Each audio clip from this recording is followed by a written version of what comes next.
দলীয় সদর দফতরে ১৩টি রাজ্য এবং ৩টি কেন্দ্রশাসিত অঞ্চলের জেলা সভাপতিদের সাথে মতবিনিময় করেছেন কংগ্রেস সভাপতি মল্লিকার্জুন খার্গে এবং সাংসদ রাহুল গান্ধী।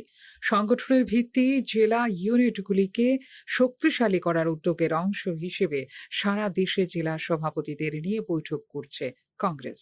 বৈঠকে প্রদেশ কংগ্রেস সভাপতি আশিস কুমার সাহার নেতৃত্বে যোগ দিয়েছিল ত্রিপুরার প্রতিনিধিরাও। এরই ফাঁকে শুক্রবার রাহুল গান্ধীর সাথে দেখা করেন প্রদেশ কংগ্রেস সভাপতি আশিস কুমার সাহা।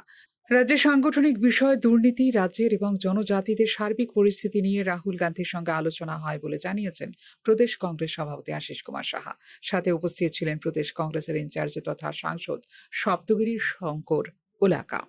উল্লেখ করা যেতে পারে, জেলা সভাপতি সহ অন্যান্য নিয়োগের ক্ষেত্রে স্থানীয় নেতাদের সুপারিশকে অগ্রাধিকার দেওয়া হবে না বলে বৈঠকে ইঙ্গিত দিয়েছেন কংগ্রেস সভাপতি মল্লিকার্জুন খার্গে।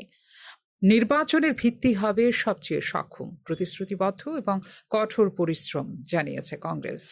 জেলা সভাপতিদের বৈঠকে দলটি বিভাগীয় স্তর পর্যন্ত জেলা ইউনিটগুলিকে সক্রিয় রাখার পাশাপাশি তাদের অর্থনৈতিক শক্তি বৃদ্ধির জন্য একটি কর্মপরিকল্পনা তৈরি করছে। এছাড়াও নির্বাচনে জয়লাভের জন্য রাস্তায় সংগ্রামের পাশাপাশি ভোটার তালিকার কার্যকর পর্যবেক্ষণ প্রয়োজন হবে বলে জানিয়েছে কংগ্রেস।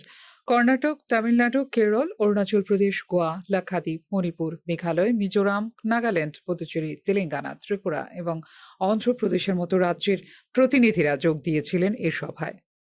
ফিউরো report, news now.